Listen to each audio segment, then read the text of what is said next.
Good day everyone, I am Uriel Gleb Olambigit from the College of Agriculture, major in Animal Science, section BSA 2D. Today I will be interviewing a farm owner to share her practices in relation to soil fertility and soil productivity. So before we start, can you please introduce yourself? Good day. I am Mrs. Irose O. Abgao, currently a teacher 6 in one of the public elementary school here in Maramag, and also a farm owner here in Maramag. So let's start. Where is your farm located? Well, my farm where I am cultivating is located here in Porok 7, Kalagutay Base Camp, Maramag, Bukidnon. How would you describe the location or physical setting of your farm? Well, I am cultivating a rice land located in a flat area.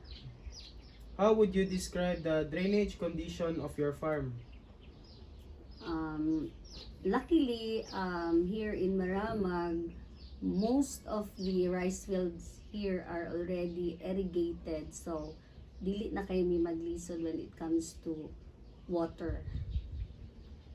So what crops are currently planted in your farm? Um, we are now mostly cultivating rice products. So how would you describe the general health of your crops?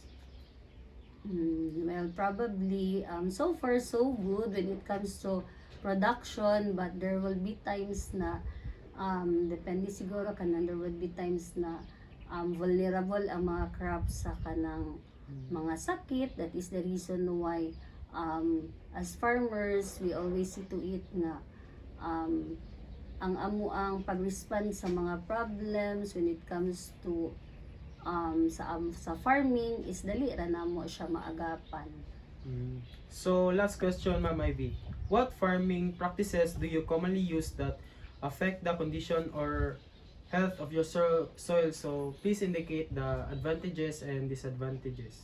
Well, when we start farming, first yun na ang practice is continuous monocropping since we are producing rice specifically. So we practice monocropping in which rice ra gyud ang among product, but we see to it na every cropping we use different varieties. Siguro more experiment na sad na siya to know whether unsa gyud nga variety ang mas productive, and then we will somehow kanang dili magbalik-balik ang amuang binhi. Ang disadvantage ana is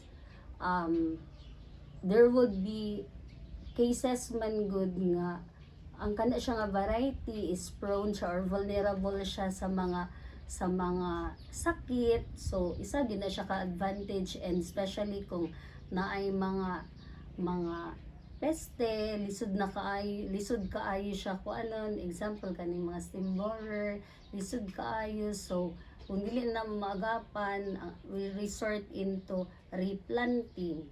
So second is we resort into the use of synthetic fertilizer kay mo man siya ang pinaka convenient na gamiton, and the disadvantage is that of course one is kanang costly siya kay dili man nato makontrol permanente nga dili gid mo taas. So one is ang cost gyud kay usahay expensive, ikaduha is it can result into long term soil acidification and also resulting to soil leaching. So naagi nga na, and then ikatulo is we practice now in terms of land preparation.